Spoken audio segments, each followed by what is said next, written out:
ഒരു മിനിറ്റ് കേട്ടാ ആയിക്കോട്ടെ.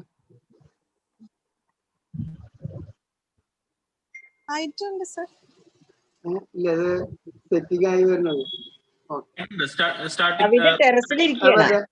അതിന് ഞാനത് മ്യൂട്ട് ചെയ്തോട്ടെ.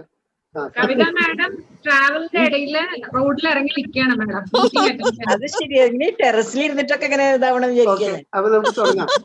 Okay, the meeting is called to order. Silent prayer.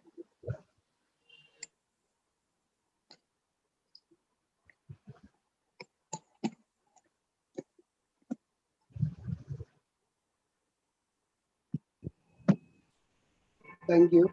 Flag salutation by Dr. Pavan, Secretary. Salutation. We, the members of Indian Medical Association, stand here to salute our national flag.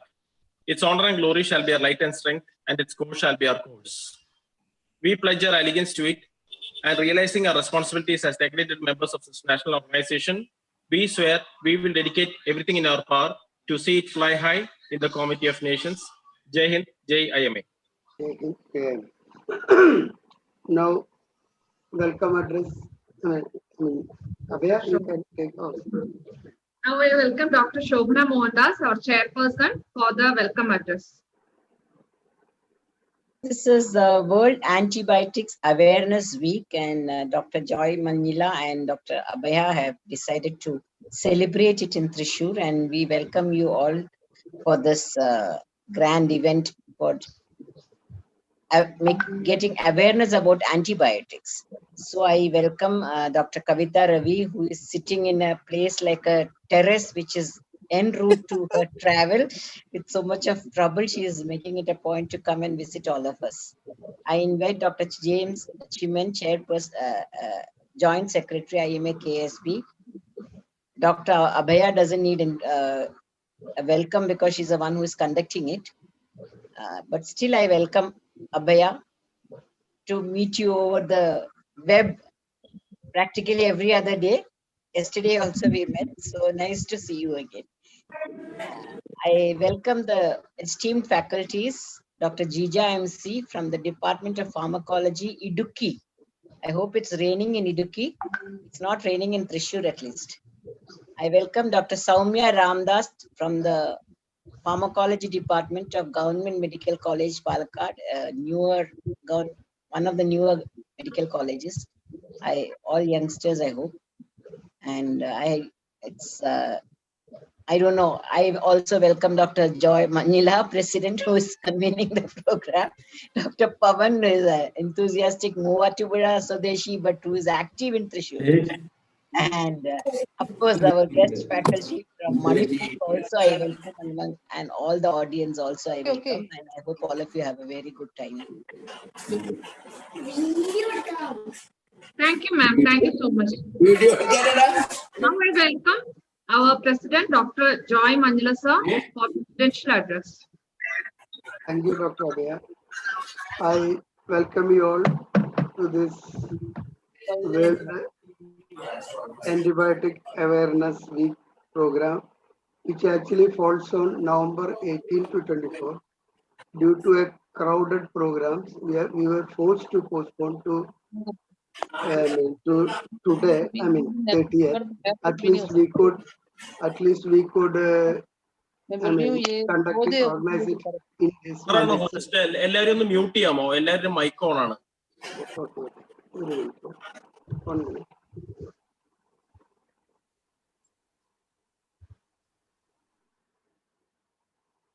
Okay.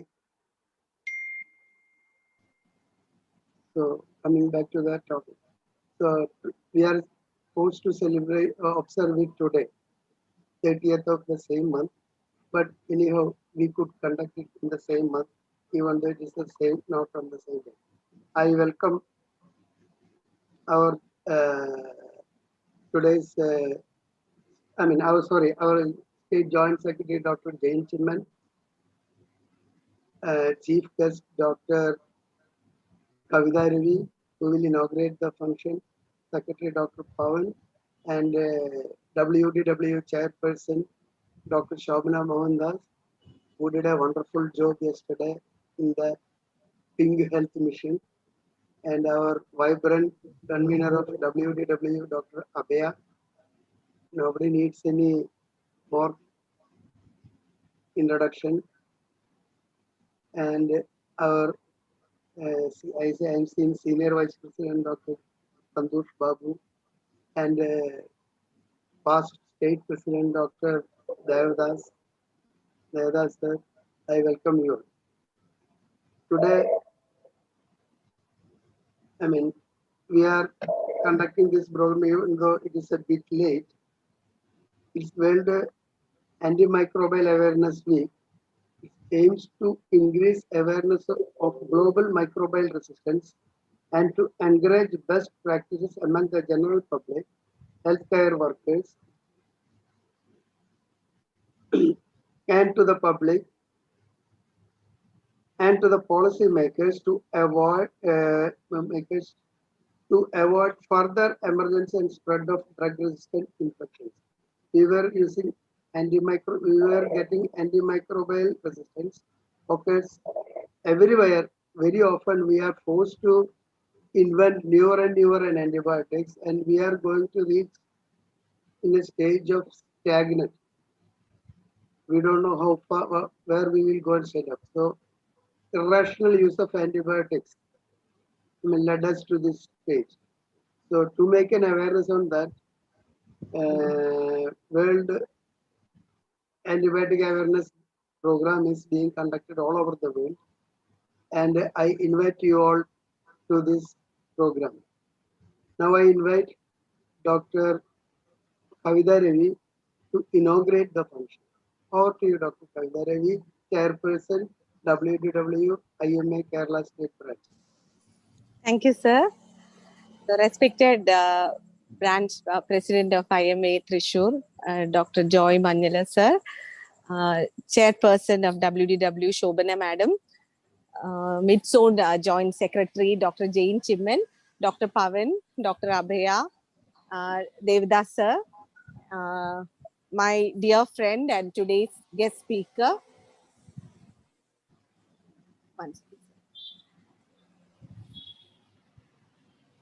My dear friend and today's speaker, Dr. Jija, and the quiz master, Dr. Saumya, and all the participants. So this is one of the advantages of pandemic, that every day, like at least twice in a week, I'll be visiting IMA Thrissur. Yesterday we all met, and today again, the same time, I am meeting you. So I'm really happy to be with you. As I always start my speech saying this, sincerely from the bottom of my heart, I'm really happy to be with you. So, see, antibiotic, as Joyce said in his introductory presidential speech, the World Antimicrobial Awareness Week is celebrated from November 18 to 24 to create awareness about the inadvertent use of antibiotics and any kind of antiviral, antifungal, or antiparasitic, which will result in the development of antimicrobial resistance, which in fact is now one of the greatest threats to human health. So awareness sessions are conducted not only for the healthcare workers, but also for the general public and also to the policy makers, so that there will be the best practice of antibiotic usage will be encouraged. So that is the purpose of celebrating. I don't think like any other branch of IMA Kerala, I didn't see any other branch celebrating. So it is really you should be appreciated for your academic interest. Like any WHO program is definitely celebrated by IMA Thrissur. So I take this opportunity to congratulate you. So when we, the modern medicine doctors, are committed to ensuring the best practice in modern medicine in our country, what is happening in our country, the Central Council of Indian Medicine. So they are trying to dilute or in fact destroy the quality of practice. So we all know that each system of medicine has its own merits and demerits, or its own advantages and disadvantages, and its own policies. So let us follow our policies. Why should we mix like one stream of medicine with another stream of medicine? Let Ayurveda doctors practice what they are taught or what they were taught, what is there in their syllabus.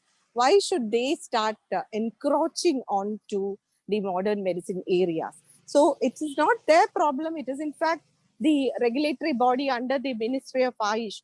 The CCIM itself has brought out this circular wherein the Shalya and Shalakya courses, they are starting the head and neck surgeries. So even we are not able to, after completing our MBBS, we are not able to do the surgeries properly unless we are so experienced, and that experience is gained over years.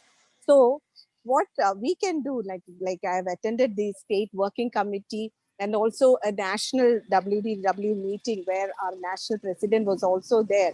So they were all telling us not to vehemently oppose the Ayurveda doctors, but to create like this antibiotic awareness, to create awareness among the general public, to make them know that they have the right for equal health care. So by mouth or by all our media, we should propagate that this is going to be disastrous. So now I think even our HSD, Dr. R.V. Ashokan, he has suggested that for the coming weeks, we should only focus on activities which are against this mixopathy. So anyway, I like, because this is the current burning issue, I brought in this. Anyway, I'm once again congratulating IMA Thrissur and also wishing all the best for today's program. I declare that the antibiotic awareness program of IMA Thrissur is inaugurated. Thank you. Jai Hind, Jai IMA. Thank you, Dr. Savita. Thank you, ma'am. Dr. Abhaya. Now I welcome Dr. Jane Chiman, Joint Secretary, Midzone, IMA. Say. Thank you, Abhaya. Respected President of Thrissur Branch, WDW President Shobana Madam, State President of WDW Kavita Madam, Purushottam Sir, senior leaders, Devadas Sir, and my dear friends. After I think Dr. Kavita Madam has taken over statewide as WDW chairperson, I think I have attended more of WDW programs than IMA programs. So that happens usually if your kids attain such a stature. Actually, I think now IMA is going to be known by the activities WDW is going to conduct, because WDW is far surpassing all the activities of IMA per se. So congrats, Kavita Madam, and also Thrissur branch of WDW for the excellent activities you have been doing. And antibiotic policy as such, actually 4 years back, IMA along with the state government had conducted an excellent meeting to have a statewide policy for antibiotic policy. I think we have moved forward from there a long way, because now all the institutions have their own antibiotic policy. I think the resistance of antibiotic resistance are definitely coming down. And I think the learned faculty today will be talking to us on what is the present scenario of antibiotic resistance and also awareness on antibiotics. So I wish all success for today's program. And I wish the WDW and also Thrissur branch for carrying out such an excellent program. Thank you. Bye. Thank you, sir. Thank you. 1 minute. 1 minute. Dr. Devadas sir, you want to say something? Respected chair and all other IMA brothers and IMA sisters, that's all. എല്ലാവിധ ആശംസകളും തരുന്നു. Antibiotics judicious ആയിട്ട് use ചെയ്യുക, കൂടുതലായിട്ട് ഉപയോഗിക്കാതിരിക്കുക, അത്രയും മാത്രമുള്ള എല്ലാവിധ ആശംസകളും നൽകുന്നു. നന്ദി, നമസ്കാരം. Thank you, sir. Thank you so much. Now let me introduce the faculties. Today's our main speaker is Dr. Jija MC. She is the professor and HOD in Department of Pharmacology, Government Medical College, Idiki. She has done her MBBS and MT from CMC, PDCR from Delhi. She is an excellent teacher and an enthusiastic person. She is ethical committee member in many institutions, MCC Kannur, Calicut University, and Government Medical College Idukki, Edappal Hospital. Pharmacovigilance member in Government Medical College Idukki. She has 18 research publications to her name. Welcome, ma'am.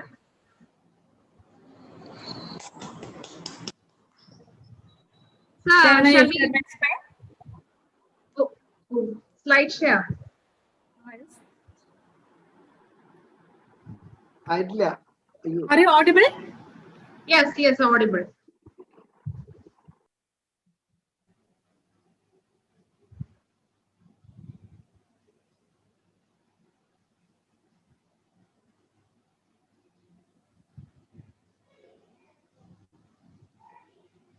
Hello, good evening, my dear friends. Good evening, ma'am.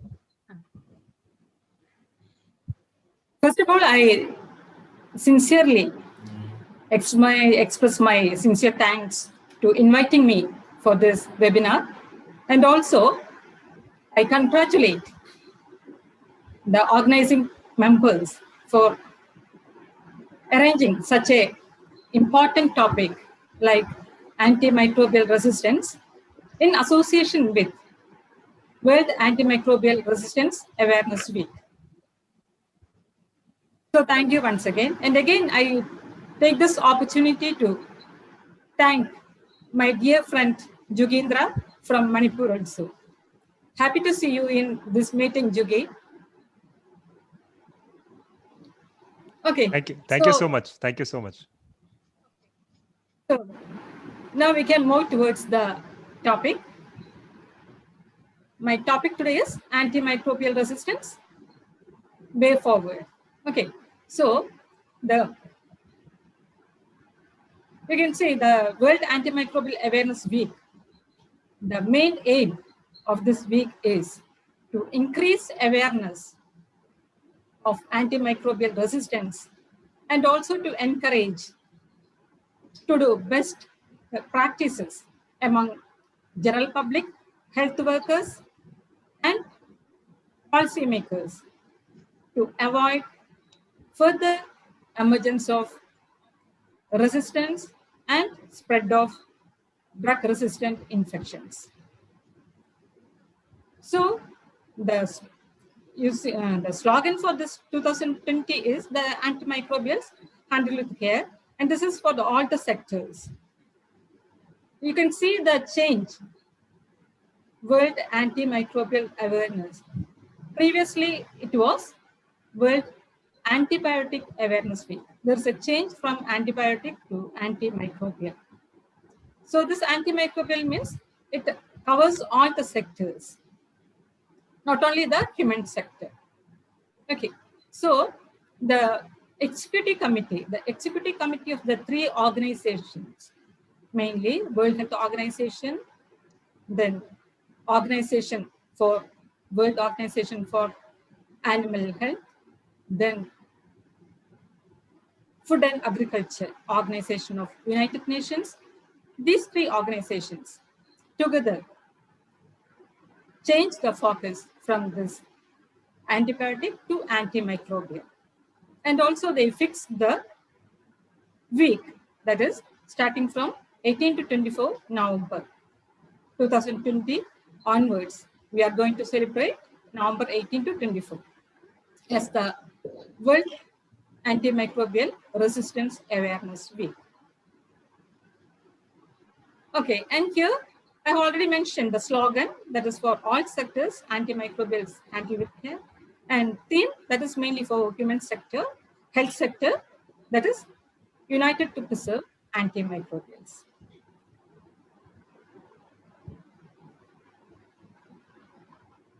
So, antibiotics. What do you know about antibiotics? Antibiotics are the greatest contribution of 20th century to therapeutics. And antibiotics have saved millions of lives. Even then, you can see the antibiotics are losing their effect also. And the main reason is the resistance produced by these microorganisms towards antibiotics.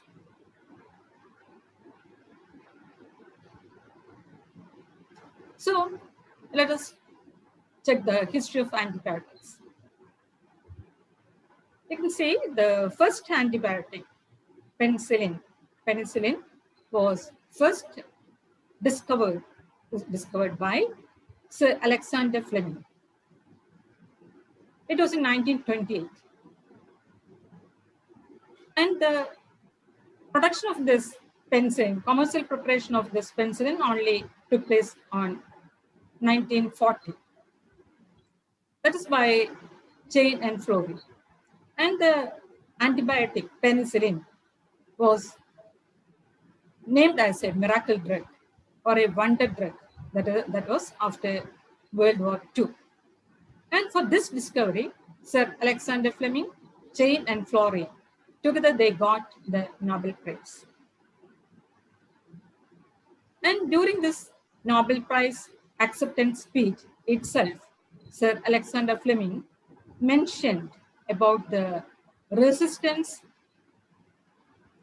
going to be accepted by this microorganisms or gained by these microorganisms in future, in near future itself.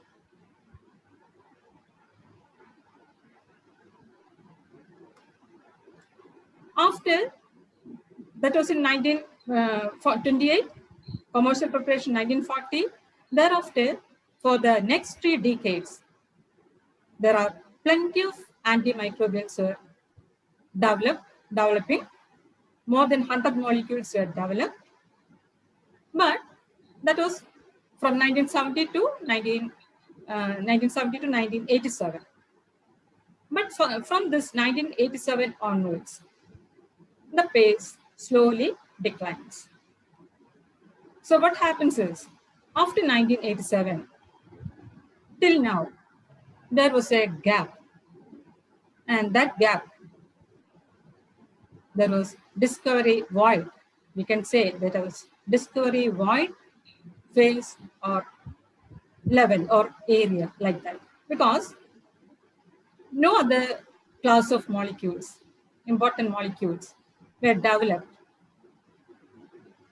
in this timeline. That was from 1987 to till now. But exceptions are there. One antibiotic, teixobactin, that was discovered in 2015. There are exceptions are there. A few molecules were developed in this time. So what happens for the production, discovery and production of antibiotics or antimicrobial molecules? What happens? We see the pipeline to the new molecules, the pipeline for these new molecules are nearly dry. Pharma companies need a huge investment for their research and production of these molecules. And even then, if the new molecules or new entries are there in the market, very quickly or rapidly their activity declines. They lose their effects.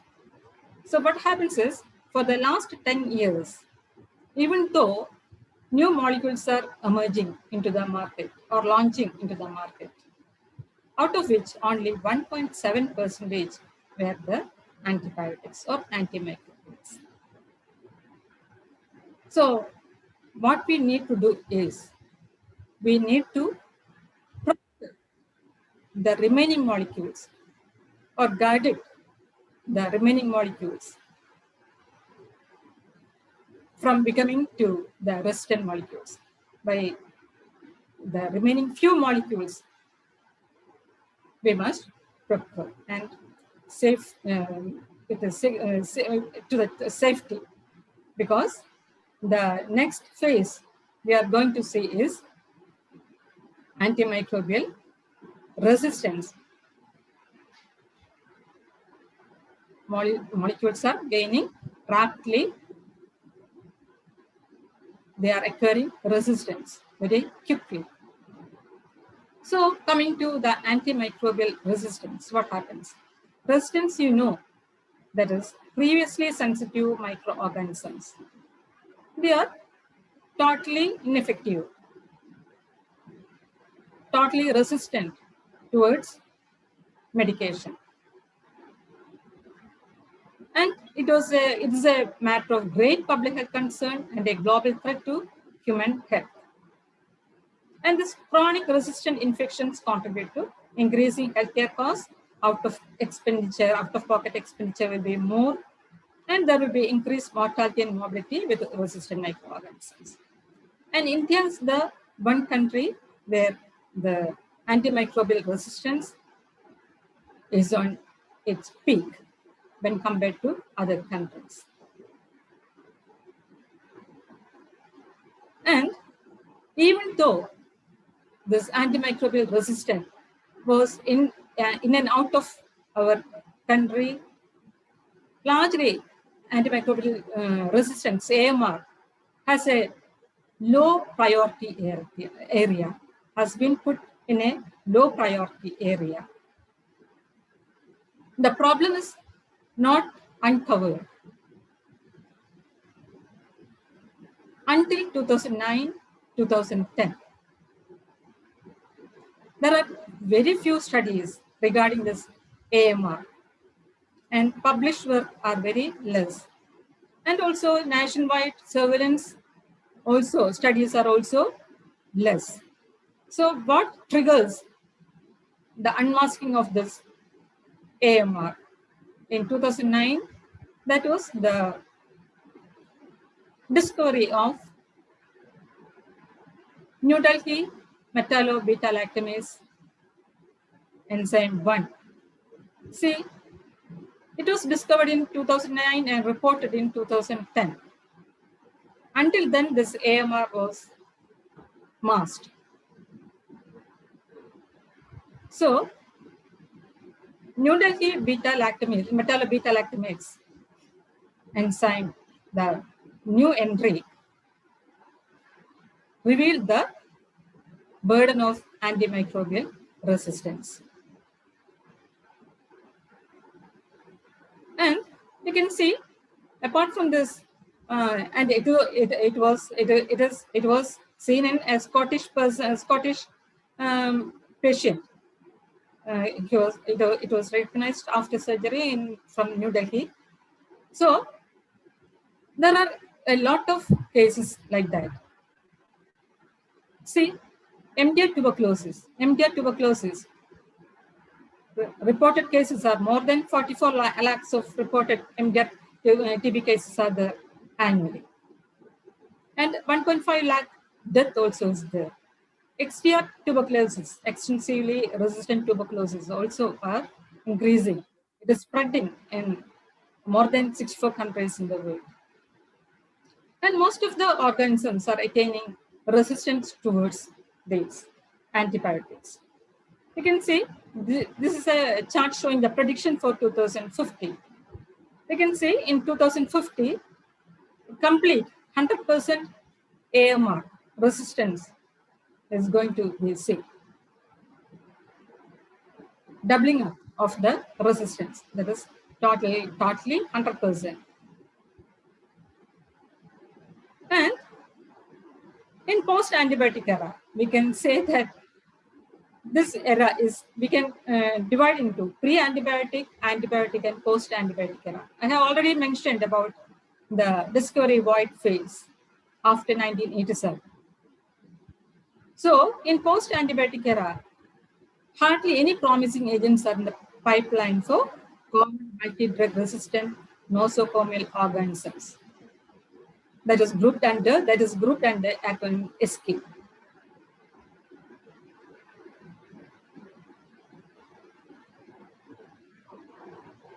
We can see these are the organisms showing drug resistance, multi-drug resistance, even carbapenem. Even one study shows colistin, the last resort for life-saving, this is a life-saving drug, also showing resistance. the organisms showing resistance towards this colistin also. There's a report from China. So,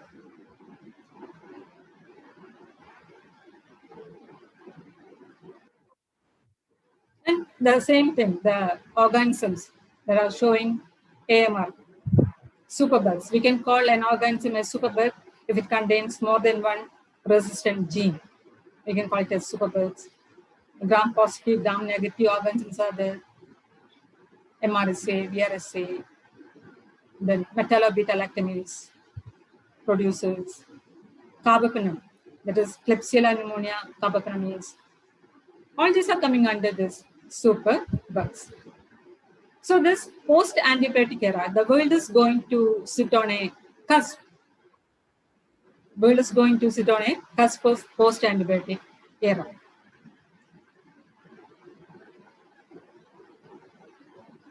No medication, nothing like that. No molecules, no new molecules are going to launch in the market like that.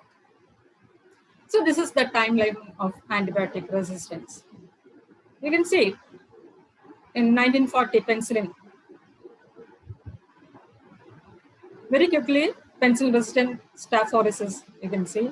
Then vancomycin, methicillin, MRSA, VRE, VRSA, and the timeline goes on. So how antibiotic resistance happens? I'm not going to the details of the drug resistance. We all know the resistance is mainly, there are two types are the natural, acquired. Natural, the organism is inherently resistant towards the medication. Acquired, that is the genetic material is transferred to the organism mainly by vertical or by the horizontal way. Vertical means the genetic material, there is mutation taking place in the genetic material, either single step or multi-step genetic material mutation, and it is going to the progeny. So that is how the vertical transmission happens. Whereas in horizontal transmission, what happens is there are three types: conjugation, transduction, transformation, like that. Conjugation, that is by conjugating with the resistant bacteria, the genetic materials are transferred to the new one, that is plasmid mediated. And transduction, that is mainly from the virus. And in transformation, the genetic material is lying on the vicinity of this organism, and it is entering into the organism. So this is the mechanism by which this antibiotic organism becoming resistant. So here there is one example, that is lots of germs are there. If you are drug resistant, antibiotics kill bacteria causing the illness. The drug resistant bacteria are now allowed to grow and take over, and we are giving the genetic material to the other bacteria, either by vertical or by horizontal method.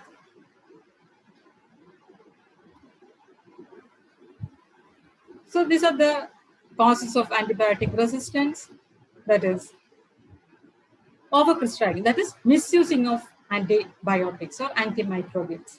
That is the important thing. Along with that, we can say antibiotics are given for animal kingdom, that is in animal husbandry, livestock, poultry, and even in fisheries, we are giving antibiotics. And these antibiotics are given to prevent and treat the infections primarily, and also they are given in the animal feeds. So to promote growth and to increase the animal productivity. So that is the important misuse of antibiotics. Apart from human misusing, it is going in different sectors also. So here you can see the misusing of antibiotic leading to antibiotic resistance. Overprescribing, that is overuse, underuse, patients not finishing their treatment, no new molecules, and poor hygiene and poor sanitation. All these leads to the additional factors. And you can see here, these are two examples. Antibiotics in chicken, directly moving from farm to our dining table. And you can see one report that was came in down to earth, and the research was conducted by Center for Science and Environment, New Delhi, and they found out that 11 out of 12 brands of honey bottles, this antibiotic residue was seen. Antibiotics like banned chloramphenicol, broad spectrum ciprofloxacin, erythromycin, etc. Okay, so you can see that how far the misuse goes.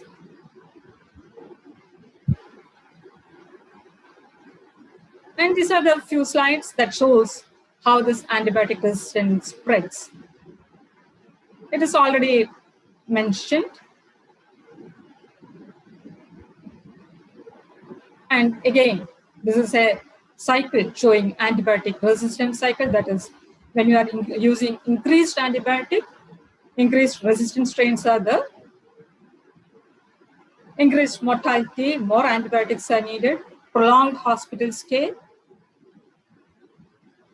Again, increased healthcare resource use, more out-of-pocket expenditure, more antibiotics, increased mortality. Again, the cycle goes on. And again, this model, antibiotic model, also shows the same thing. Excessive, inappropriate antibiotic use, antibiotic resistance leading to failure of antibiotic treatment. Then again, the cycle goes. So, coming to the irrational use of antibiotic, that is the greatest cause for antimicrobial resistance, irrational use of antibiotics.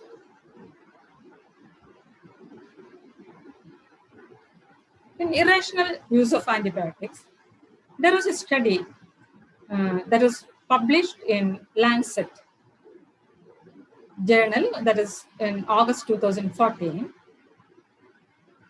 The journal reported that India consumed 13 billion units of antibiotics in the year 2010. And it is a world record for. Next comes China. So India is a consumer state. So the report comes in Lancet.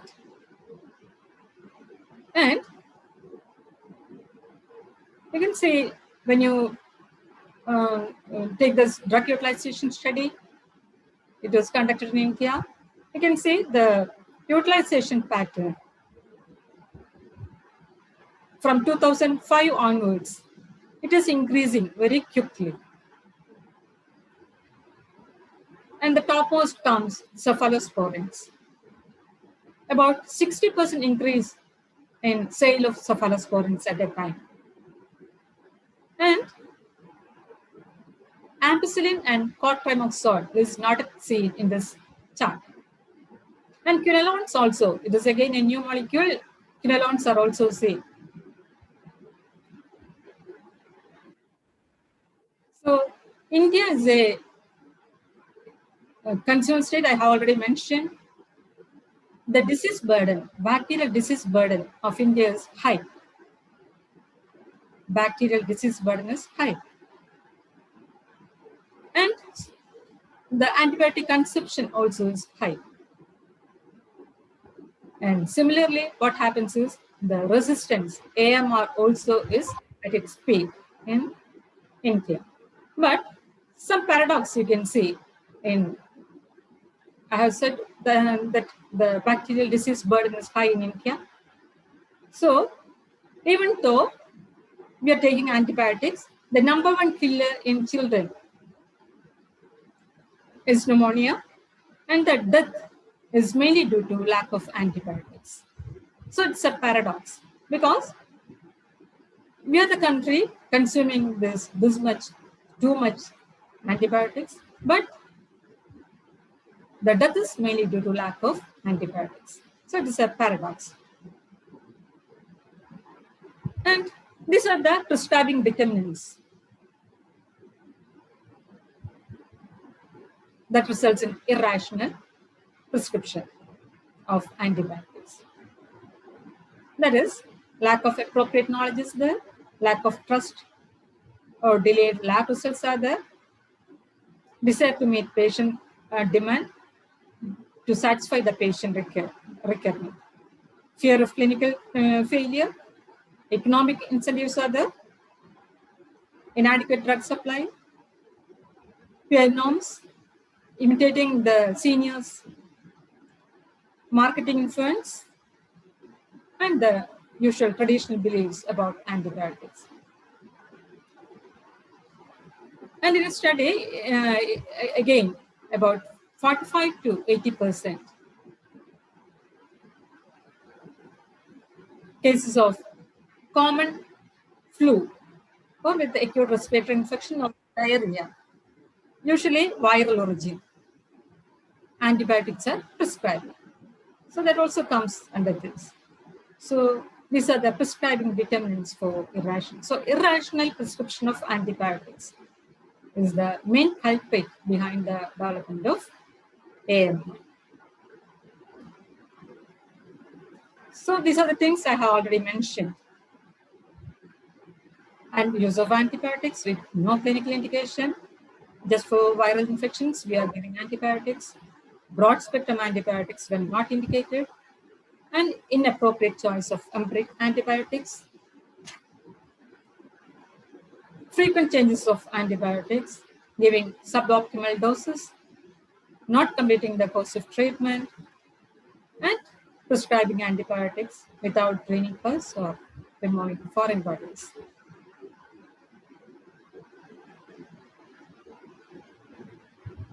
So, again, misuse of antibiotics. I already mentioned about the overuse of antimicrobials in food production. Mainly 50% of all antibiotic production is used in animal husbandry and aquaculture. And the important thing is globalization. Increased travel and trade ensure that resistant strains quickly travel elsewhere. And excessive promotion by pharmaceutical companies.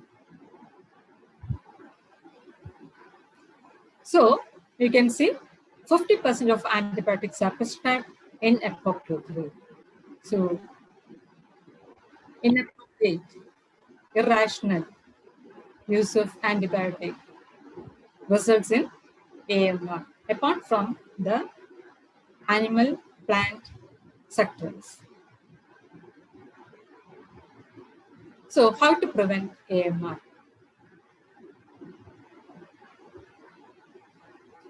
For this, a global action plan was planned by World Health Assembly. That was 68th World Health Assembly, the Executive Committee. That was in 2015. They initiate a global action plan with 5 strategic objectives. And they are to improve awareness and understanding of antimicrobial resistance, to strengthen knowledge through surveillance and research, to reduce the incidence of infection, to optimize the use of antimicrobial agents, to ensure sustainable investment in countering antimicrobial resistance. These are the 5 strategic objectives of Global Action Plan. So now we can discuss about what is antibiotic policy, what is antibiotic. We can change antibiotic to antimicrobial. It is better, that is antibiotic or antimicrobial policy, stewardship, rational use of drugs, everything that we can discuss. There must be a hospital antimicrobial policy to monitor the prescription pattern and usually this antimicrobial or antibiotic policy is seen in medical colleges. And in hospitals, there are infection control units are there to monitor. So the primary aim of hospital antimicrobial policy is morbidity. That is, the primary aim is to minimize the morbidity and mortality due to antimicrobial resistant infection, to preserve the effectiveness of antimicrobial agents in the treatment, prevention of communicable diseases. And these are the other objectives of antibiotic policy. Make better use of resources by using cheaper drugs where possible. So for this, an essential medicines list is essential in a hospital, in medical colleges, or a drug formulary. Retard the emergence and spread of multiple antibiotic resistant bacteria. Improve education of junior doctors by providing guidelines, guidelines about the appropriate therapy, and eliminate the use of unnecessary or ineffective antibiotics, and restrict the use of excessive or unnecessarily powerful ones. And this is the antimicrobial stewardship. That is the systematic effort to educate and persuade prescribers of antimicrobials to follow evidence-based prescribing in order to stem antibiotic overuse, antimicrobial, and prevent antimicrobial resistance.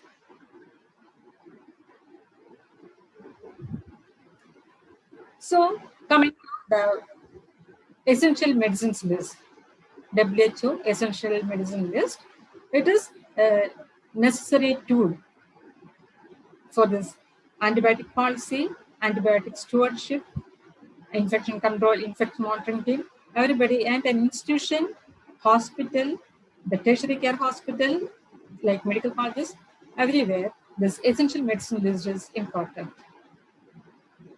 Apart from essential medicines list, there is national drug formulary also is there.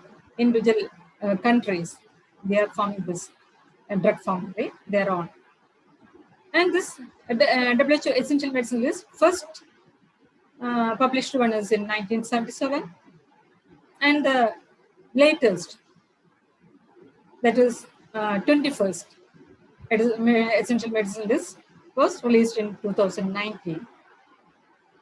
And this is to assist in the development of tools for antibiotic stewardship at local, national, and global levels, and to reduce AMR. And here, the antibiotics are grouped into 3 different categories: key access, watch, and reserve. And this essential medicine list is very, very important part of preventing AMR. Key access antibiotics, they are the first and second choice antibiotics for common infections. I'm not going to read everything. Widely available, affordable, and quality assured.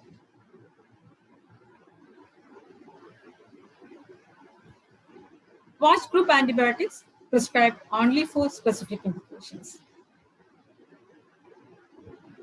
And there are chance of high risk of bacterial resistance.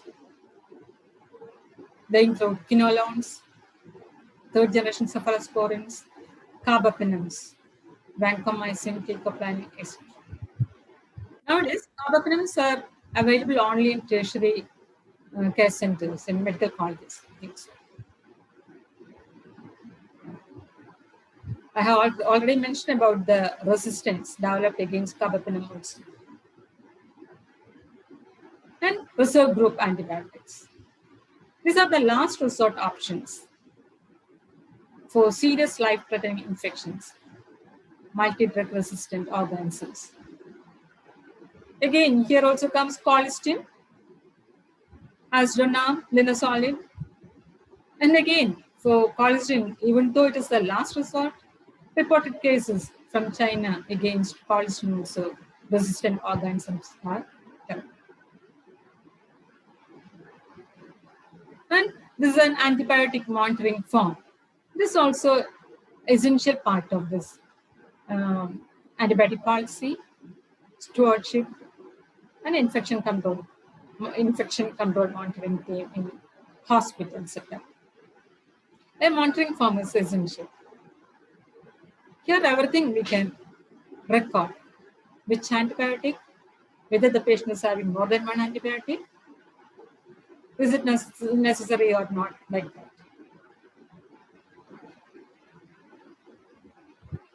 Now, the important part is rational use of antimicrobial agents.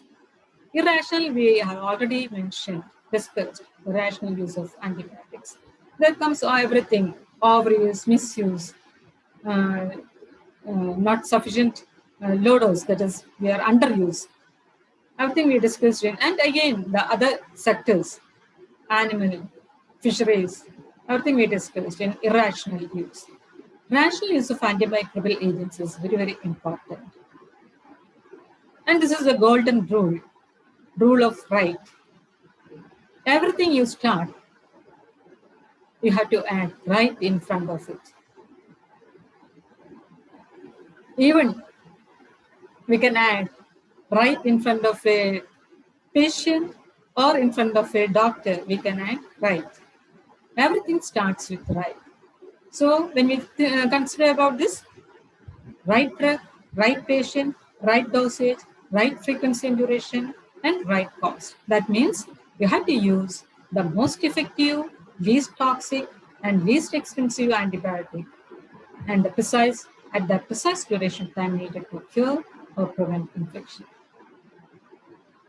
And there is other criteria is also there. Same criteria, SAME, same criteria for rational use of antimicrobial agents. That is, again, these things are there. S for safety, A for affordability, N for need, E for efficacy. That is same criteria. So, coming to the end, an effective strategy to limit the effect of resistance must be multifaceted and must include education of patients, physicians about rational use. Use of effective infection control practices must be there. There must be surveillance of antimicrobial resistance must be there. And the campaign should be undertaken to educate the public also. And regular monitoring of drug resistance pattern in hospitals and community must be there. Establishing hospital committee for prescription auditing and suggesting guidelines for antimicrobial usage. So prescription auditing is, again, it is very, very important. And also antibiogram also is important in a hospital setting. That is only the culture and sensitivity pattern of microorganisms that's seen in and around the hospital setting, so that we have a rough idea about which organisms are sensitive and which organisms are resistant. So antibiogram also is very, very important. So regular monitoring, prescription auditing, and antibiogram, and rational use of drug, they are very, very important. So these few slides are for take-home messages. What will you do when antibiotic resistance? What you can do to prevent the antibiotic resistance? Only use antibiotics when prescribed. These are all things we have already discussed. Never share antibiotics with others. Personal hygiene is very, very important. Good sanitation is also very important. All this. And this slide shows antibiotic resistance, what health workers can do. That is, prevent infections by ensuring your hands, instruments, environment, everything must be clean. Keep your patients' vaccinations up to date. If you think a patient needs antibiotics, where possible, test to confirm and find out which one. Lab facilities must be there. When they are truly needed, you have to prescribe the antibiotics. And again, the right antibiotic you have to prescribe.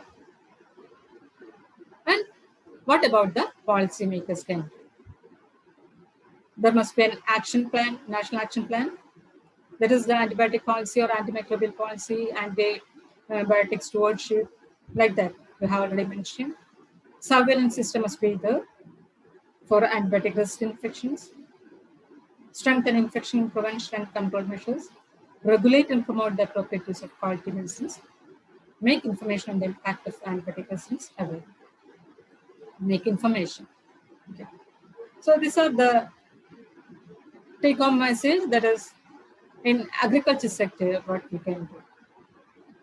Ensure the antibiotics given to animals, including food producing and companion animals, are only used to control or treat infections, not for their to increase their productivity or promote growth. Vaccination is important. Apart from giving these antibiotics, vaccinate the animals to reduce the need for antibiotics. Adopt sustainable systems to improve hygiene, biosecurity, stress-free handling of animals like that, and implement international standards for the responsible use of antibiotics and guidelines. Then coming to the conclusion, antimicrobial resistance is a major problem worldwide. I already mentioned that India is on the topmost. Everything in consuming antibiotics, in resistance pattern, in disease burden. India is coming to the front line. Resistance is inevitable with the use, and no new class of antibiotic introduced over the last 2 decades. Discovery void phase, that is post-antibiotic era, we can call it. Appropriate use is the only way of prolonging the useful life of an antibiotic, and adopt appropriate control measures through antimicrobial policy. So, we are dealing with microbes. There's a war in between microbes and human beings. And the art of war is deception. We know that. Deceiving the enemy. But here what we are doing is, we are deceiving ourselves, not the enemy. How? That is, the equipment we had, the human beings having this equipment, say the microbe is the antimicrobial agents. But we are misusing them and ruining them or destroying them. So the victory goes to the microbes. And they are ultimate warriors. Microbes are ultimate warriors. They are having sophisticated weapons. And they will attack by various ingenious methods. And they are not few spaces, they are more in front of us, human beings, microbes. So even though we human beings in this 21st century, we are having this modern technologies to deal with everything, what happens is, in front of a microbe, when we face the microbe, we feel helpless. Thank you all. Thank you for the patient listening. And thank you, Jugi, for watching me and listening me. Thank you, my dear friend. Thank you, ma'am. Thank you for that informative class. I think if there are queries, you can ask. There is one query in the chat box. A question from Dr. Santosh Babu, sir. Antibiotic resistance awareness program is a double-edged sword. This can induce unnecessary stigma among public. How do we conduct a true effective intervention as One Health? Dr. Jaja, I think never this screen sharing on the off here. Proceed.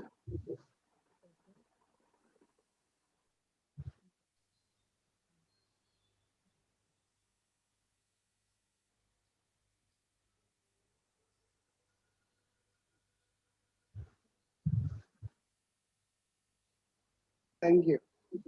Okay, ma'am. I think never this antibiotic AMR monitoring will be a double-edged weapon. We can say antibiotics are double-edged weapon, because if you are underusing, no effect is there, and overusing, we are leading to toxicity. This double-edged weapon, we can say about the antibiotics only. Never this antimicrobial resistance monitoring will come as a a double-edged weapon. Thank you, ma'am. Any other questions? Can I pass a comment? Audible? I asked that question. Am I audible? Yeah, yes, sir. I cannot agree with the answer, madam. Because and I was talking about public health awareness programs about antibiotic resistance as one health, all the fields. It will definitely be a double-edged program because public will have stigma. Already they have stigma. You prescribe antibiotic ആണോ എഴുതിയത് അയ്യോ അയാൾ ഭയങ്കര ആന്റിബയോട്ടിക്കുകൾ തന്ന ആദ്യം അയാൾ 3 antibiotic തന്നു എന്നൊക്കെ പറഞ്ഞ ആൾക്കാർ already they are. Yes. See, in the antibiotic policy itself, the from the public health point of view, all these days should be actually observed with public health awareness rather than doctors' classes. In that way, while I was president, one of the members were suggesting നമുക്കൊരു road show നടത്തി കളയാം antibiotic അവർ. ഞാൻ പറഞ്ഞു madam സാറേ ഇത് നമുക്ക് തന്നെ പാരയായിട്ട് മാറും കാരണം നമ്മളാണ് ഇത് എഴുതുന്നത്. അപ്പൊ നാച്ചുറലി ഇപ്പൊ ആന്റിബയോട്ടിക്സിനെ കുറിച്ച് ഇങ്ങനെ കൂടുതൽ അവയർനെസ് ഇങ്ങനത്തെ രീതിയിൽ കൊടുക്കണ്ടെന്നല്ല പറയാം. കൊടുത്തു കഴിയുമ്പോഴത്തേനും വൺ ഓഫ് ദ പ്രോബ്ലം എഴുതുന്ന ഡോക്ടേഴ്സിന് എഴുതുന്ന ഒരു അമോക്സിസിലിൻ എഴുതിയാൽ പോലും ആൾക്കാരോ ആന്റിബയോട്ടിക് എഴുതുന്ന വലിയൊരു ക്രൈം പോലെ ആയി മാറുന്നതിന് possibility. I listen to all your topic. I agree all your topics. But from the public health point of view, especially from One Health point of view, it can become a boomerang to the medical practice. My question was, how do you tackle that issue? yes, we have to give public awareness classes. We are educating the students, the healthcare workers, like that. We have to educate the public also. That is the important strategy. Because I have already mentioned, we are moving towards this post-antibiotic era. Okay, so we have to educate them also. There will be some, but I can't say that it's a double-edged weapon. With the permission of the chair, can I say something? Definitely. Yes. Yes, thank you so much. It's a great pleasure for me to be here and hear Dr. Jija speak. She's my body mate in Calicut Medical College. We did dissections together and we grew up. And I'm here in Manipur with a private hospital. We are a 300-bed hospital and it's a multi-specialty hospital. And as the medical superintendent here, this topic is very important for me. And that is why I listened to this topic, because this resistance is a big issue and I take it very seriously myself. So that's why I listened to. And excellent talk. Congratulations, Dr. Jijan. I enjoyed very much. And we have to think on all these lines. My question would be, with this economy-driven society that we have developed over the past 200 years, the teaching and the ethos that has been developed into economy-driven society, where to advance economically, we have used so many unfair means and ways. How is IMA going to? I am the vice president of IMA Manipur chapter also. So that the relation of IMA is also there with me. My question is, how is the IMA Kerala Thrissur chapter, Kerala chapter, national IMA going to take up steps to prevent economy-driven antibiotic use? I hope you'll understand. This economy-driven antibiotic use is unfair means used by companies, doctors, surgeons, everybody, which is causing this menace. It is a uphill task for me to work to prevent this happening in my hospital. It must be there in each and every health institute in the country. So how will IMA, this is to Dr. Jija as well as to the chairperson, if they can throw some light, because I think that we have to work in that direction also, because I'll give you an example. As a surgeon, I'm a surgeon here. I do laparoscopic surgery, and for routine laparoscopic cholecystectomy without infection, I just give one shot antibiotic just half hour before the surgery, and then no further antibiotic. This is possible in my hospital, so I do it with the infection control program that we are running. we are able to do that. Now, to convince all surgeons in my hospital to do the same with the same facilities and same infection control program that is available, it is difficult. This is a real hard fact I'm telling you. It is difficult to say, but I think this is the same situation everywhere in the country. So can you throw some light as how to, as an organization, the IMA, to work forward? Because this is, I think, also a very important point we should consider to prevent the spread of antibiotic resistance for the future generation and for the future of our country. Thank you very much. Doctor, with the permission of the chair. Yes.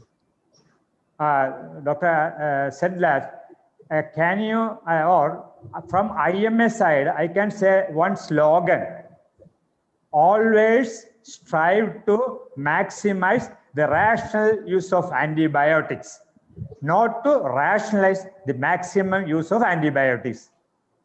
Always remember this slogan, so we can reduce the the resistance to antibiotics. Always. That is only one slogan I can say for that. Can you hear me? Repeat once again? Always strive to maximize the rational use of antibiotics, not to rationalize the maximum use of antibiotics. Is it correct, the slogan? Yeah, it's very, very nice. The slogan is correct, but yes, my experience, when I refuse, here, as you, Dr. Jugi knows the Malayalam. They will tell, Kabakatuna Marine Editundo. Kabakatuna Marine Editundo. And when they go to the pharmacy and they don't, to their disappointment, they don't find any antibiotics. Correct. I'm working in a government setup as a NHM doctor. Right. So they come back and go to the next consultation room and they ask, very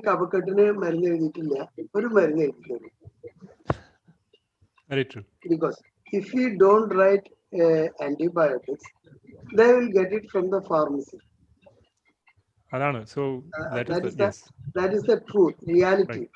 Right. Because in the pharmacy, the people are sitting is not real pharmacists. 10th class കഴിഞ്ഞ് ചവിട്ടും കുത്തും കഴിഞ്ഞ് ജോലിയില്ലാത്ത പിള്ളേരാണ് ഇന്നത്തെ ഫാർമസിയിൽ ഇരിക്കുന്നത് ഭൂരിഭാഗം പേര്. That is a reality. You have to cope up with that. And the government don't keep any stringent rules. A photo matram madi. They need only the photo of a licensed pharmacist in their medical shop. And I find it very odd because I worked 21 years abroad and I came back to India 7 years back. അവിടെ എന്ന് വെച്ച് കഴിഞ്ഞാല് ഒരു medical ഓഫീസർക്ക് ഒരു antibiotics എഴുതാനുള്ള അവകാശമില്ല. He has got no power to write an antibiotic, even amoxicillin. He has to get the consent of his superior to write an antibiotic. But here, left and right, we are misusing antibiotics and the people wants it. If you don't write antibiotics, he will never come back to you again. That is my personal experience since last few years. Very limited experience I have got here, but still I think that is the reality. Thank you. Schedule. Yes, forget that is H1, that is HX. Now it is HX schedule. In this, the over-counter medication of antibiotics, OTC antibiotics, are banned. So it is a better option for this kind of patients. HX schedule. Right. But So they will give over the counter whatever antibiotic you want, you will get it in Kerala very easily. I think Dr. Santosh Babu, our senior vice president, will agree with me. The question was about the industry driven. Correct. Very true. That was a STEM. That was a STEM. I agreed with you. But a parallel system is also going parallel to the industry system. Very pushy. That is still pushing. Everyone, including myself, is doing the same. Still pushing. IMA cannot do much on that. So many individual practicing policies, because many of the doctors are sitting in rooms which are actually the rent is being paid by the chemist. Many of them. Many of the doctors are under the hospital. Really, അടിമകൾ എന്ന് പറയാൻ പറ്റുന്ന രീതിയിലാണ് they are practicing. I don't think that an association like IMA can talk. They can give guidelines. The hospital superintendent like you cannot do much. What can No. IMA? That's why, Dr. Santosh, I understand your observation. But my question is, if IMA is not going to do, then who is going to do? I think we have to, because at least educators, there are many educators and teachers here who are teaching medical students. I think we have to build in this ethos and the belief and the values to the students right from the beginning itself. I think that was missing. And we have been developing into this economy-driven situation where everybody wants to earn more in whatever way possible. I think we have to get away from that, and we have to start. Somebody has to start somewhere, and then, because whatever policies that are made against spread of antibiotic resistance, if these systems are not corrected, I don't think it is going to happen, because overusage of antibiotics, unnecessary uses of antibiotics, we all know that, and all the policies are very much well delineated. It is clear. But when it comes to practice, it is economy driven, and people want to earn money and earn favors. This is something that's what is going to prevent us from preventing antibiotic resistance. That is what I'm trying to say. Implemented only when 100% of ethical practice comes. That can exist only as a dream. All the ethical committees of IMA is almost like nil. Not at all. Always like? Sir is there. Always like? Don't say. We will have discussion later. I think this is open. This is for something for propagating the how we will resist the antibiotic resistance. So it is, I think, that the other part we will discuss in IMA meeting other than this. Okay. Thank you so much. Thank you. I think it's better. Thank you, sir. Thank you. Purushothaman സാറിന് എന്തെങ്കിലും പറയാനുണ്ടോ? എനിക്ക് തോന്നുന്നു ഞാൻ കണ്ടിട്ടുള്ള ഡോക്ടേഴ്സിൽ ഏറ്റവും കുറവ് antibiotic use ചെയ്യാൻ എപ്പോഴും ശ്രദ്ധിക്കുന്ന ഒരു സാറാണ് പുരുഷോത്തമൻ സാറ്. കുട്ടികളെ വളരെ ഏറ്റവും പറഞ്ഞ പോലെ ഈ പറഞ്ഞ ഇൻഡിക്കേഷൻസ് എല്ലാം നോക്കി ചെയ്യുന്ന ഒരാളാണ്. അപ്പൊ പുരുഷോത്തമൻ സാറിന് എന്തെങ്കിലും പറയാനുണ്ടെങ്കിൽ? It's already late. Jija is my friend. There is a good, excellent talk, Jija. Jayakrishnan and Annashanam Parya are personal career. But anyway, what I have to add in this case is there's a need for the policy makers. Of course, IMA has got a role. IMA only can do to educate the practitioners. Definitely more and more of awareness of the importance of the antibiotic stewardship is to be done by IMA among the general practitioners. Of course, a stewardship program is one of the things in the syllabus of the undergraduate students now. But what's not happening is the policymakers' attitude is more important. See, the way antibiotics are used unnecessarily even during this pandemic. You might have seen in the early part, among the drugs which are used in the CAT-A mild positivity only, there are SCQ, there is azithromycin. So the amount of antibiotics unnecessarily prescribed with the idea that azithromycin has got some antiviral activity. So it was going on for the last few months. The very same way, we need to question about the antibiotic use, just like what we are using in the preventive strategy of malaria. We are giving malaria as a presumptive treatment. Later, that led to the resistance. Just like the use of the doxycycline in the leptospira prophylaxis. Definitely, that is one thing which is one side it is useful, but there's a possibility that doxycycline resistance is likely if we use in this manner. Maybe the rickettsial infections are on the increase, and maybe in the few years time doxycycline won't be useful there. So the other aspect, the way the prescription is happening in the corporate sector, there are stewardship programs, the prescription auditing and all at the local level. It should be from the central level, just like what's happening for the tuberculosis. The prescription pattern is being modified, monitored by the software. There should be a system of monitoring at the sale level. So then only you can monitor from the central level what is the sale pattern of the antibiotics from the different institutions, and that should be counter-checked with the pattern of the infectious disease in that institution.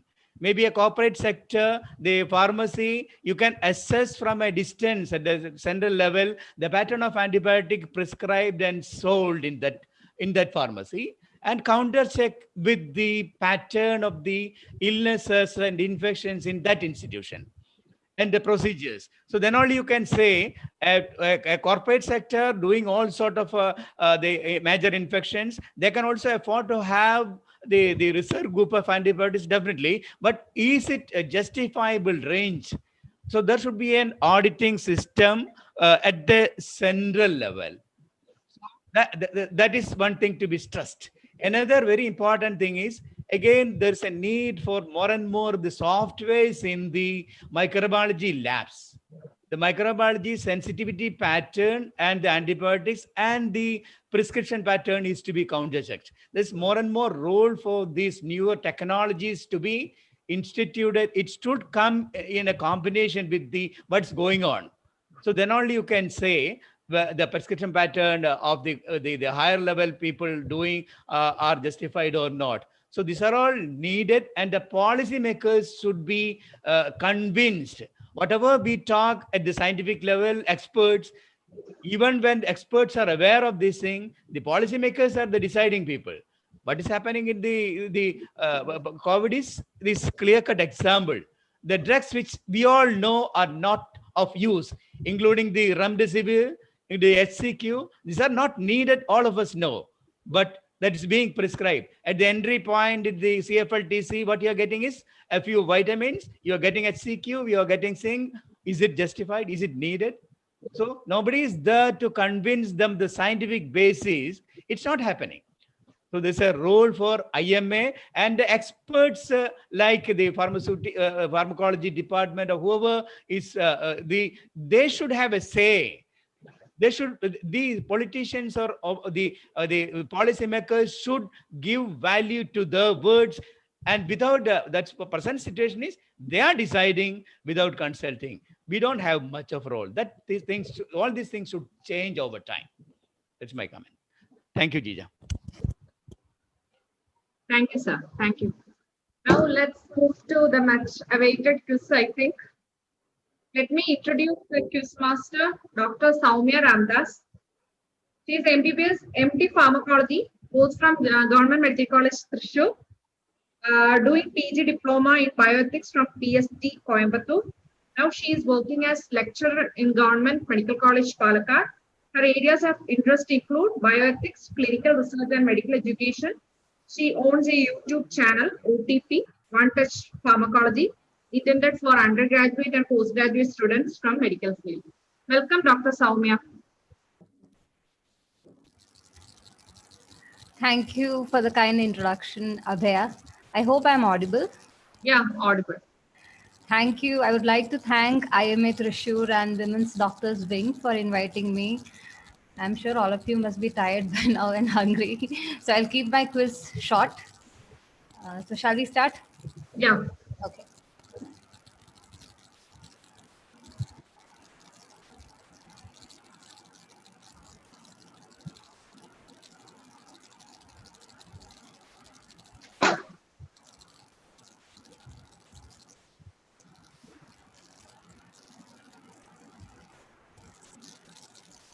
Is the screen seen? No. Oh.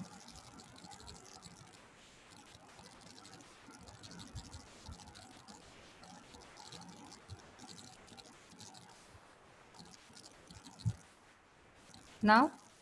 Yeah. Okay.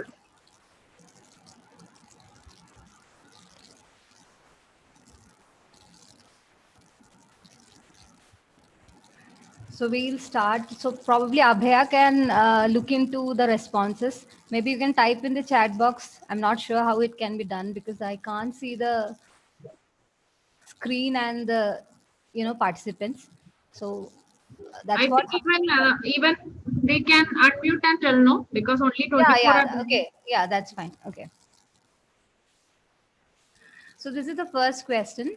Can the use of soaps containing antimicrobial agents contribute to bacterial resistance? Please justify your answer. So it's a yes or no question. You have to give me the answer as well as you have to justify why.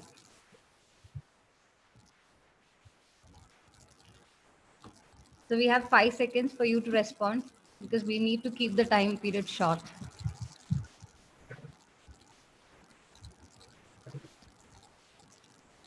So are there any takers?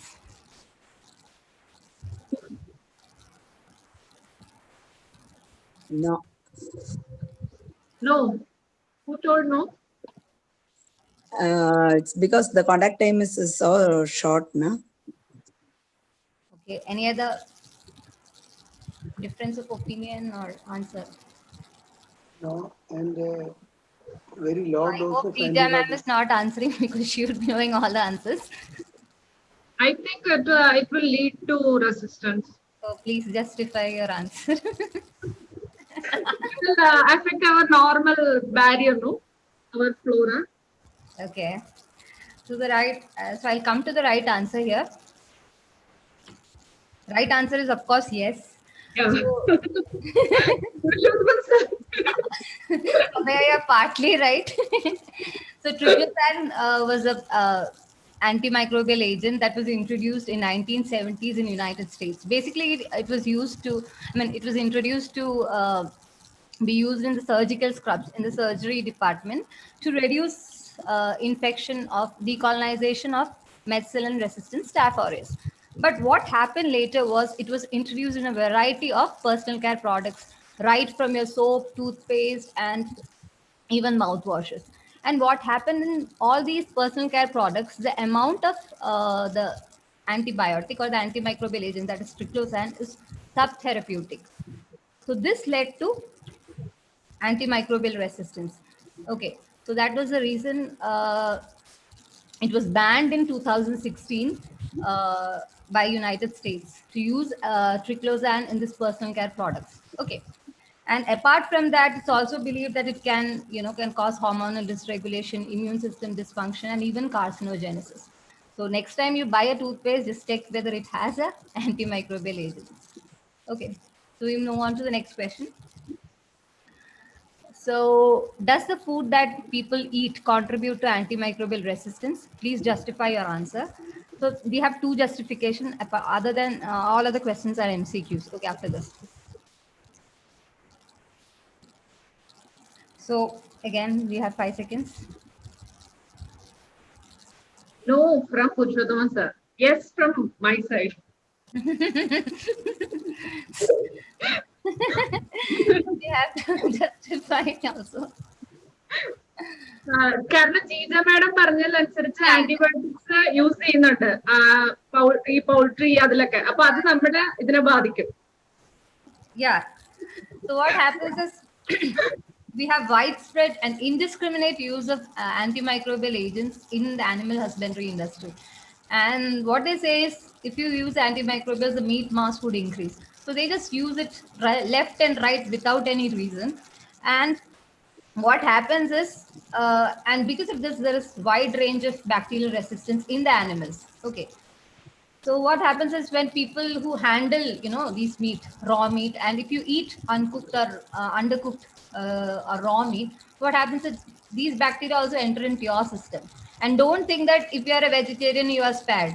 Okay, so that's not the case, because even vegetarians, because when you in the farming industry, you use the animal waste as well as their carcasses as fertilizers. So what happens is it can enter into these plants also, and when you consume it, it gets into your system also.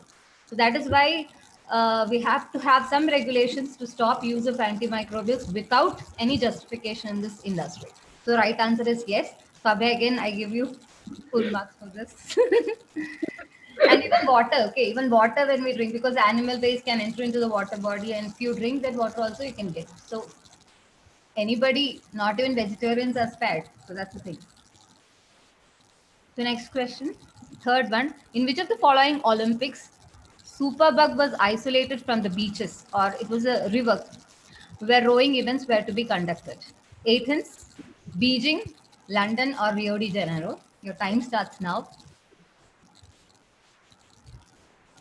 So it's like a PSC question.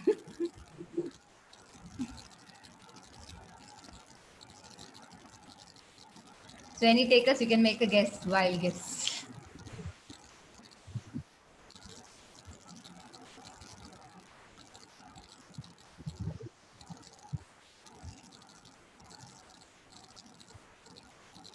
Yes. Just make a guess. Rayo from Saya Santosh. Beijing, China. Beijing, China. So Rio de Janeiro is the right answer. Okay. So what happens, the bug that was isolated was carbapenem resistant Enterobacteriaceae that ma'am was mentioning in her talk. So this was basically isolated from a river called as Carioca River, and there was a huge furor over the conduction of the event, whether it has to be conducted, because you're putting the life of the athletes at risk. So you're not sure whether you have to compete for the event or you have to take care of your life. And finally, the mayor from that part of the city where the rowing events were to be conducted had assured the Olympics organization that it would be cleaned, and it would mean they will take all necessary action to keep the microbial levels low. I don't know what happened to it. Finally, after the event, he had admitted that he could not, justify what he had promised, but then some of it was probably done. Anyway, the event continued and it happened successfully. Okay. Now, I think this was mentioned by ma'am. So New Delhi, that metallo-beta-lactamase was isolated, So was it isolated from New Delhi as the name suggests? So she had already mentioned, so I'm not going into that. So it's not a question. So she was telling it's a Scottish, I'm not sure because I read it as Swedish. Anyway, it was a foreign national of Indian origin, and they named it just because he was an Indian origin person and he had visited India, and they thought that it's probably from India. But later on, the authors had to apologize because they could not trace the genome to India. So anyway, it was named New Delhi metallo-beta-lactamase, and the name still remains.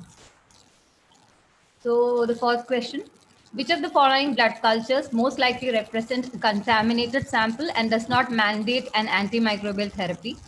So if suppose it's a group A streptococci, gram-negative bacterium, coagulase-negative staphylococci, or Klebsiella species. Your time starts now.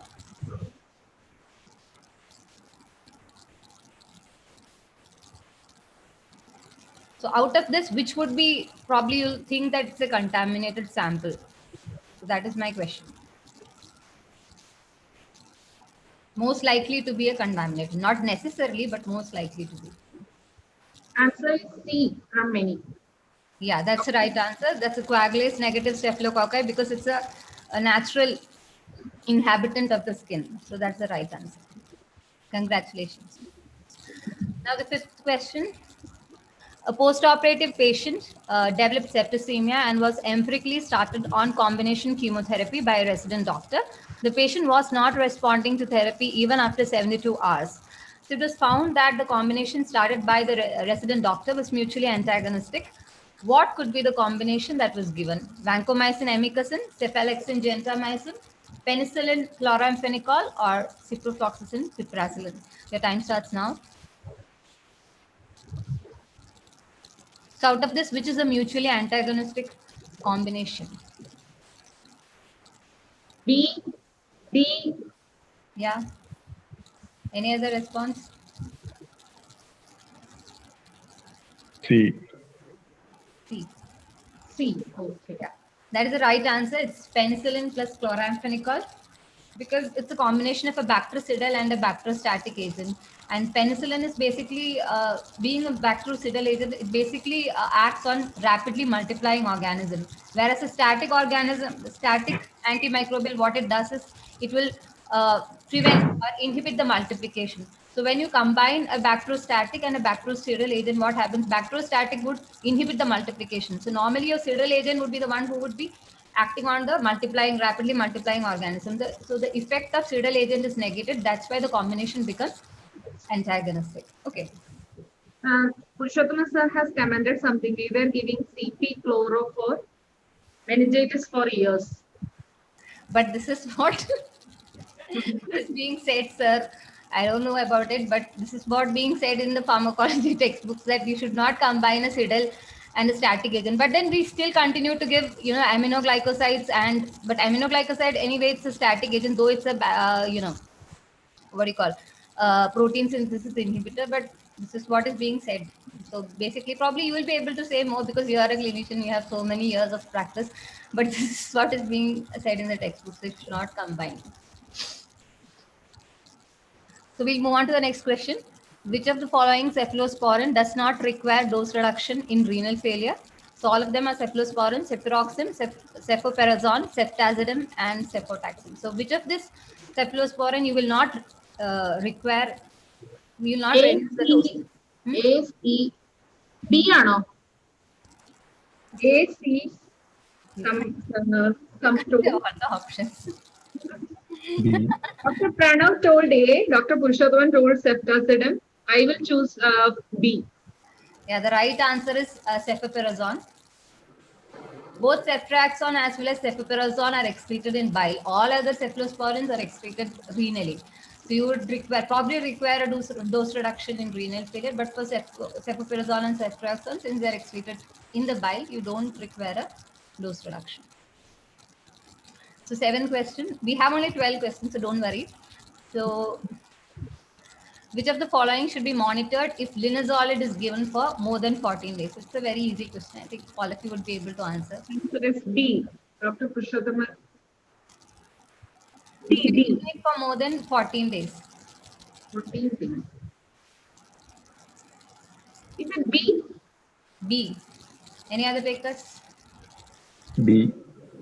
B for box. Box. D for doggers also chose. Also. The right answer is platelet count, because linezolid is notorious for hematological toxicity. So if you're giving it for more than 14 days, we have to monitor the platelet count. Thrombocytopenia is very common. So another thing with linezolid is it can cause serotonin syndrome. So if you are using any, psychotropic medicines, you have to be very careful while giving linezolid, because it has a weak monoamine oxidase inhibition also. Anyways, it's very rare, not reported much. So which of the following drug causes gray baby syndrome? So all of you must be knowing this, I guess. Vancomycin. Huh? No, sorry. Chloramphenicol. Yeah. Vancomycin orange and Vancomycin causes red man syndrome when you give it as a rapid IV because it causes histamine release. The right answer is chloramphenicol because especially when you give in mostly it's seen when you give in neonates, because the glucuronidation pathway is not very developed in the neonates. That's how chloramphenicol is being metabolized.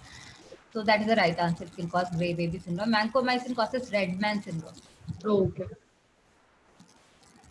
So next question. Which of all the following is effective against MRSA except vancomycin, rifampicin, tilavancin, linezolid? All the following drugs, all the above drugs are useful.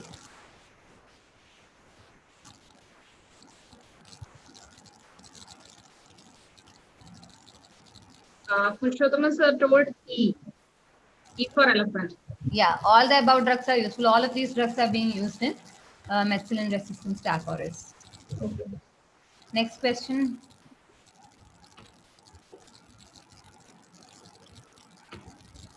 So drug most commonly implicated in pseudomembranous enterocolitis: clindamycin, streptomycin, vancomycin, metronidazole. Clindamycin. Yeah, that's a very straightforward question. The right answer is clindamycin. So apart from clindamycin, a lot of drugs like ampicillin, amoxicillin, fluoroquinolones, all of them can cause pseudomembranous enterocolitis. So among this, you have to find the false statement. Okay, so all are true about colistin except it's a bactericidal agent, has activity against both gram-positive and gram-negative agents. They do not have activity against Proteus, Serratia, and Neisseria. Exhibit synergistic activity with many antimicrobial agents by enhancing their penetration.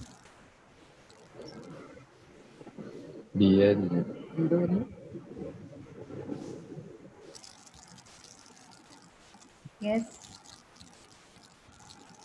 B ano? Box. Box. The right answer is box because mainly colistin has activity against gram-negative agents. So since Abhay is answering all the questions, they might be thinking we have some tie-up, okay, because we are batchmates. I have given all. This is not the case. I have not shared questions with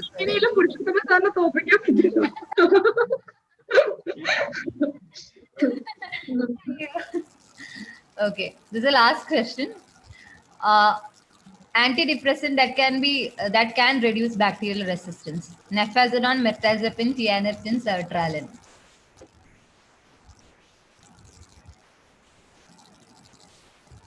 This is Yes. Purushottam sir told D for dog. Yeah, that's the right answer, sertraline. So this is something called as drug repurposing. So you're using drugs which are used for, because we don't have any new antimicrobials in the pipeline. So whatever we are having, we're trying it for microbial infection. So it's called as drug repurposing. So you have drugs like phenothiazines, diclofenac, and verapamil. Verapamil is especially because it can block the drug pumping. Okay, so that's why these drugs are being used to reduce drug resistance. So the right answer is sertraline. So I just hope all of you do something to stop antimicrobial resistance. We had an excellent talk from Dr. Jija. So this is a very short quiz because I don't want to, because it was starting very late. I was on and on, so I kept just to. Okay. So thank you, Abhaya, for giving me this opportunity, and thank you, IMA Thrissur. Thank you, Soumya. I think all of us have enjoyed very much. Purushottam sir in the comment eഴുതിയിട്ടുണ്ട്. Thank you for teaching. Sir ആണ് ഇത്രയും കാലം പഠിപ്പിച്ചത്. Okay, Joy sir. Okay, I'm here. Screen share. നമ്മൾ വിചാരിച്ചതിനേക്കാളും ഒത്തിരി late ആയി. It was a wonderful session. We all enjoyed it very well. Both sessions were wonderful. Thank you, Dr. Soumya and Dr. Jija. Thank you, sir. And happy to hear your classmates, Dr. Soumya.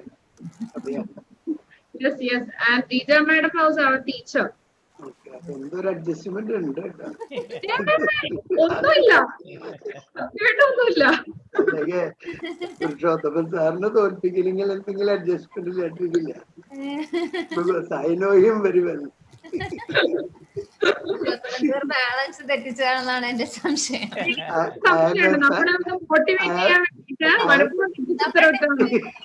I am a fan of him.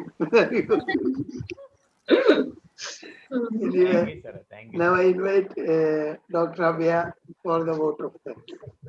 Okay. It gives me immense pleasure to deliver vote of thanks to all dignitaries assembled here. On behalf of WDW and IMA Thrissur, I would like to thank our Chief Guest, Dr. Kavita Ravi first. Also, I express my heartfelt thanks to Dr. Jija and Dr. Soumya Ramdas for coming here as faculties for today's scientific session.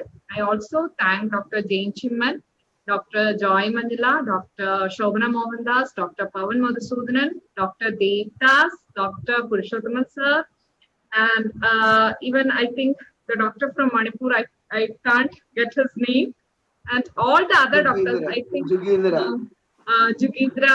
Dr. Jugindra, and even I think Dr. Uma Mohandas and Dr. Santosh Babu and all the other doctors who are assembled here. Thank you. Shubharatri. Okay. Thank you all. The meeting is closed for dinner at home. Thank you. Thank you.